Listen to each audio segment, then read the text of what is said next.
Top Gun Maverick, Chinese investor backs out to avoid angering the government. This is in lieu of a very successful weekend at the box office, which is $124 million 3-day weekend, $156 million 4-day weekend, $250 million roughly global box office, which is phenomenal for this movie. But what happened is Tencent, which I believed was still involved in the investment production of this movie, apparently pulled out, and I was wrong. I was looking for the jacket in the movie Top Gun. And you see he has the jacket that his dad wore, which is basically on the back. It has a flag it's got a U.S. flag, I believe a British flag. In fact, we'll go to it here. And then it also had a Japanese flag and a Taiwanese flag in the original. And then when they did the trailer in 2019, what happened is they edited the Taiwanese and the Japanese flags to just be various like symbols that didn't mean anything, but apparently they changed it in the movie, and I was wrong. I was looking for it, and I apparently missed it. What is happening where like they're trying to do these little drive-by digs at the CCP? First with Doctor Strange. Well, here I think it's more just they saw like between 2019 and now. They're seeing how few movies get in over there, so they're seeing that they don't have to make those changes. And then if your audience is Americans and it's a very patriotic, or at least I say an appropriately patriotic movie, you do more damage by not, if it's likely not going to get a release there anyways, do more damage? It was unlikely to get a release in China. I don't think just for being patriotic. I don't think it ends up getting a I thought release that they in China. just had a problem with anything that's like anti-China, not just something pro-America. Well, they talk about it in here. So it says Paramount's recently released Top Gun Maverick has lost a major investor in Tencent Pictures, who signed on as a co-financier early in 2019 over concerns that the film will upset Chinese authorities. According to the Wall Street Journal, Tencent Holdings wished to avoid being affiliated with the Paramount film and pulled out of the project after growing concerns about the film's U.S. military-centric themes and message, which would risk to anger the Communist Party-ruled Chinese government. So they are, the fact that American military might is a theme is a problem to them in and of itself. I mean, I just am surprised because they went to such a huge effort to make their enemy nondescript as to not ruffle feathers. Yeah, so in the movie, Dane was not with us when we went and saw the movie. The movie has generic, vaguely Russian villain, which you cannot see the actual... veiled by a black visor. It literally looks like Cobra Commander in the airplane. Thank you. And they landed in snowy... and some kind of cold, snowy climate. Yes. So you can assume it would be Russia. Yeah, which we thought. Vaguely. But then we said also, according to IMDb, or at least what they said, that it's coded as Iran because Iran was the only other country that flew F-14s. So we don't know.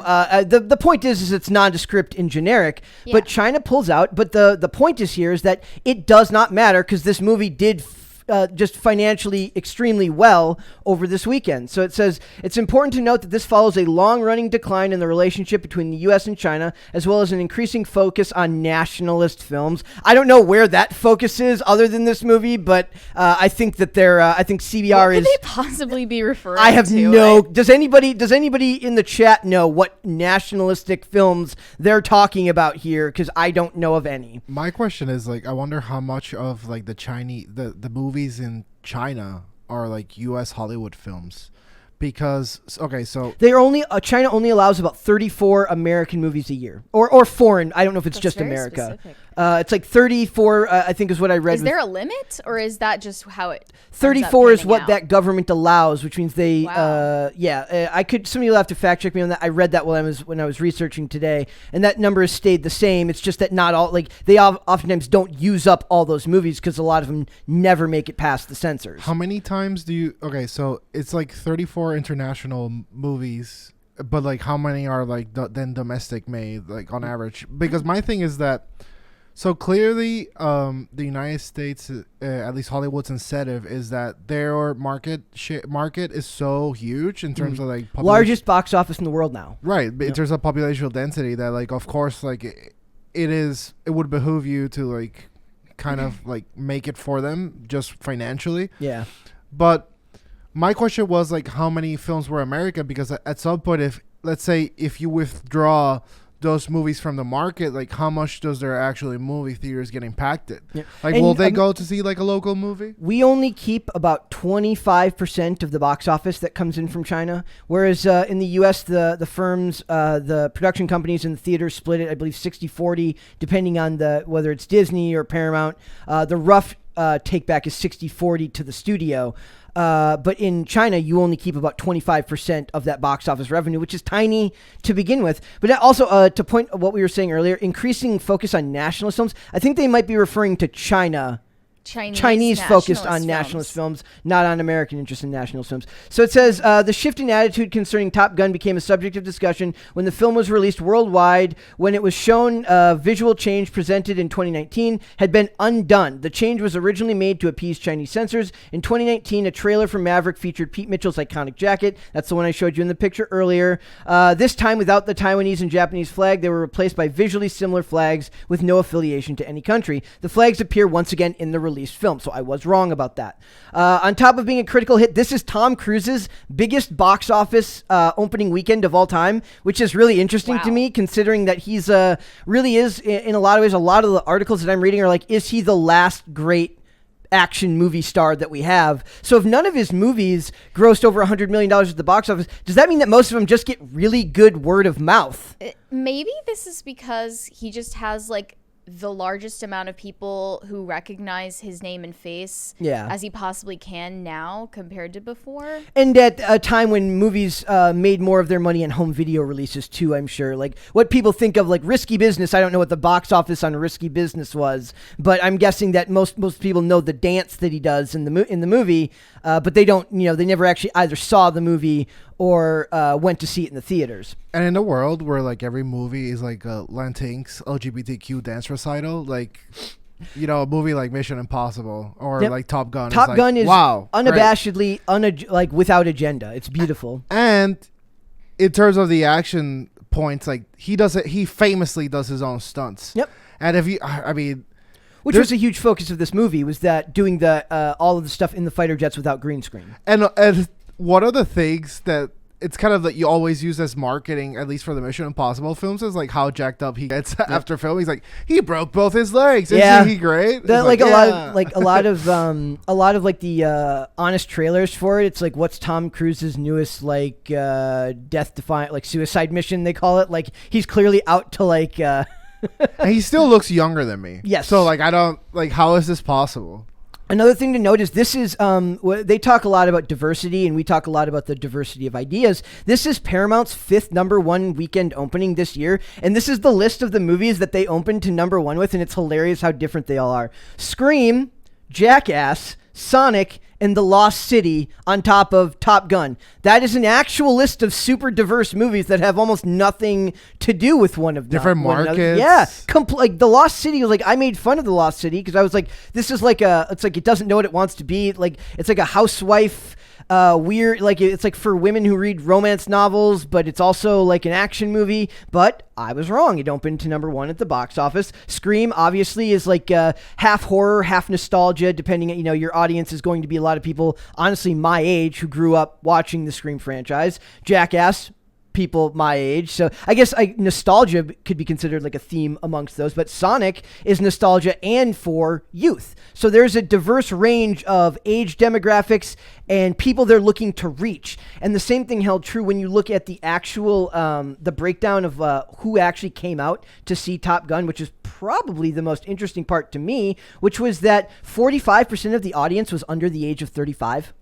And I really thought that would skew way older when you really think about it. Me too. I thought that the people who'd appreciate this the most would be the people who were like younger adults when the original came out. Yeah, and that was, the people were there. There was absolutely people in the theater. Totally, yeah. In fact, the people who saw them behind us, who took our seats, were clearly older. Such entitled baby boomers. Yes. 58% men, 42% women. Under 35 rep 45% of the audience. And then the demos the rest of it kind of falls right along the lines you'd expect, which is diversity demos was 66% Caucasian, 16% Latino and Hispanic, 7% African American, and 7% Asian. So it's like those fall pretty much in line with who you'd imagine would go see a Top Gun movie, especially in the year 2022. But I bet that they bumped those numbers up because the movie is quite diverse. It is not it is not reminiscent of just Top Gun the original. It's a beautiful movie in its own right.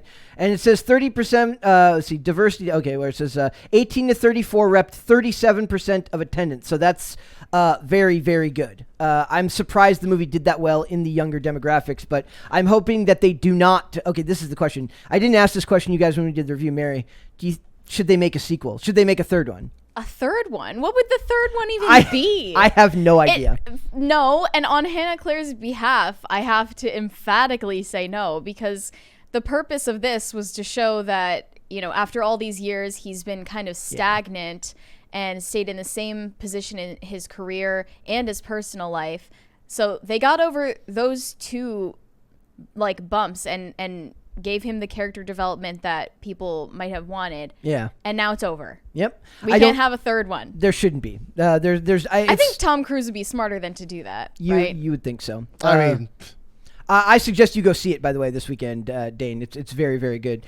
So I was surprised with Sonic how well it did, but then I was thinking every children's movie today is propaganda. So a movie about a cute little blue thing, I'm sure would be nice to take your kids to. Well, the beauty of that was that it really did hit multiple demographics. It hit people my age who grew up playing Sonic on the original Sega Mega Drive, and then it hit the people my age who have kids who also want to go and see a movie about a cute little blue hedgehog that you need to hit those marks if you're going to be making these reboots and drawing upon previous properties. Yep. So this is his Mission Impossible. It says before Maverick, his biggest domestic opening was in 2005 with War of the Worlds, which opened to 64 million. I wonder what that would be with inflation, but I'm not 100% sure. After that, it was Mission Impossible Fallout, which was 61 million in 2018. It's not that his films don't make money in the long run; they're just not enormously front loaded, which is what I was saying. I believe that the movies do well based on word of mouth, meaning that they have long legs in the box office, so they last for longer, less drop-offs from weekend to weekend, which I think is very good. This is definitely a film. Okay, first off, some films like these, I feel like action films are films that sometimes get watched twice. Yes, there's definitely people in the stats that said that they would go see it again. Yeah, well, once with the bros and once with the family, I feel. Because the first thing I said when I walked out of this movie is, it was good, but I wouldn't watch it again. Yeah, I don't... it's not really as deep as all that you would need to watch it again to appreciate it more or something. It's surface level, and that's what it's supposed to be, right? I wonder if more people would have seen it again if they were older and it really hits the feels for them. Oh. But I mean, they're still having a hard time. They're still having a hard time getting people back in theaters in the older demographics because of COVID and everything like that. Which is crazy to me because I didn't even think of that. Yeah, a lot of people they're really having a hard time getting people from those older demographics back in the theaters, close quarters and everything. In fact, we had to go see it. We were originally going to go see it at Warehouse, and it was sold out at Warehouse, so we had to go to the Regal. So I just think it's a really good sign that if we want to see movies that reflect values that we believe in, or in this case, just if you want to see a movie that's unafraid to be unapologetically pro-America without being over the top, you need to support movies like this at the box office so that more of them get made. This is something that I don't know if I'm pro that though. I'm just, but I'm still questioning it. But I just don't doubt for a minute that there are people that do believe that way, and if that's what you want, to see, and I have that same. We were talking about have to have that reticence, and we're in the age of cynicism and you can't trust anything. I like the lack of even if it's just for a couple of hours, I like storytelling that negates my cynicism, that kind of calls it into question. Even if I know it's not the real world, I don't want my stories to always reflect the real world. I want them to take me out of the real world and show me something greater than what than what I've experienced in my life, without the cynicism, without the negativity. But that's far and away one of the hardest things to find nowadays in an age where everything seems to be snark and cynicism. I feel you, but I want more than that. I want new IPs. Tom Cruise can't live forever. And that's a discussion for a different day. That's we have to take them as they come. I guess. Well, in their eyes, I feel like they think it's too much work to elevate the careers of younger actors, and then they're just having these returning aging actors. Yep. And as long as he in the idea of where falls financially, as long as he keeps bringing in money, they're going to keep using him. That's just the way it is for these businesses. So I would hope to see more from Tom Cruise in Mission Impossible, which I don't think has a problem with sequels. Top Gun is a unique story. I don't think it needs to make more sequels. So thank you. And speaking of that, why don't we go and we had a couple super chats. Yeah. Halls and the Kid says, Dave. Lols. Oh, yes, I forgot. Oh my goodness! Look at that. Your name on the. That's a problem. I'll fix that. Hold on. Oops. Oops. Sorry about that. Okay, there. Let's Dane. fix There it that. is. Sorry, I spelled it wrong. Whoops. My bad. Caper2X says Lost City was a crowd pleaser for writers and those that love heroic romances. Send off of all the troops in the field. Tropes in the field. Troops in the field. Troops in the Field would be a different movie. That is like, I would have to. I might be willing to go see that one since it did seem to do well, even if it's just on streaming. Maybe I'll watch it when it comes to streaming. Clint Torres said, "Great point, Brett. Like being back sports without." What does that mean? Politics. Oh, bring back sports without politics and bring back agendaless entertainment. I think ESPN was like, so like every guy, his default channel when they didn't know anything was just Sports Center. Yeah. I know at least I was that way. And it really like flabbergasted me when it became about, I don't know. Weirdly political. Like Megan Rapinoe and BLM 24/7. There was like a weird storyline that they would do in like the NCIS Los Angeles series where whenever they'd go search a male suspect's house, they would take the TV remote and they'd bet on like Sports Center or History Channel, and they had to guess which one they thought would be on when they turned it on. And that seems like now even the History Channel would be bogged down by postmodernism in politics. So is there a single like just like leave it on and like listen channel anymore? Mary, do you think that exists? Like a channel where you just put it on and listen? You mean other than YouTube channels that are just accessories to The television channel. Podcast things that come from Spotify, but like television shows? Yeah. Yeah. I don't think Anything she's like the person to ask. mindless enough that you don't have to actually pay attention. Like a good channel just to put on that's not going to beat you over the head with propaganda. No. I don't know if such a thing exists now, but that such a thing did exist back in the day. But even then, it was just better disguised. Maybe reality television. Yeah. Like anything reality TV these days, yes. But what a world if it was reality that's like TV. something that women like way more than men. Yeah. Yep. So I don't know if you would like that. Because I turn on like Love Island or like something stupid like that. There and I are, don't have like- to pay attention. Well, as you know, I am every woman. And like Oh, okay.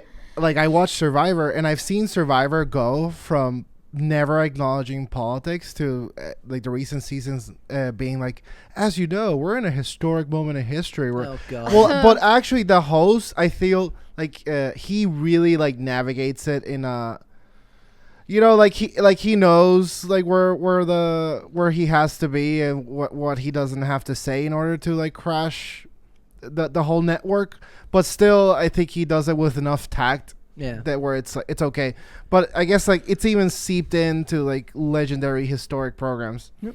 Well, look at Top Gun was almost entirely, other than the fact that it's a U.S. military operation, there isn't politics in that movie other than office politics or the idea of your time being up and like the world is changing. But it's not. And that seems like it would have been the perfect opportunity for them to inject those types of ideas and messaging into it, but they didn't. Which is a beautiful thing. Like that harkens back to a time when writers were so were talented enough that they could fit these themes into these movies without having to worry about bludgeoning you over the top of the head with overt messaging that made you pick a side. The idea back in the day would have been to present both sides of the argument and allow you to choose for yourself rather than to tell you which side is right, which is in this case, that's not entertaining, that's educating, and that's edutainment is perhaps the worst genre of media we have. So thanks for watching this clip, guys. If you want to see full episodes or follow us on social media, links are in the description below. Bye.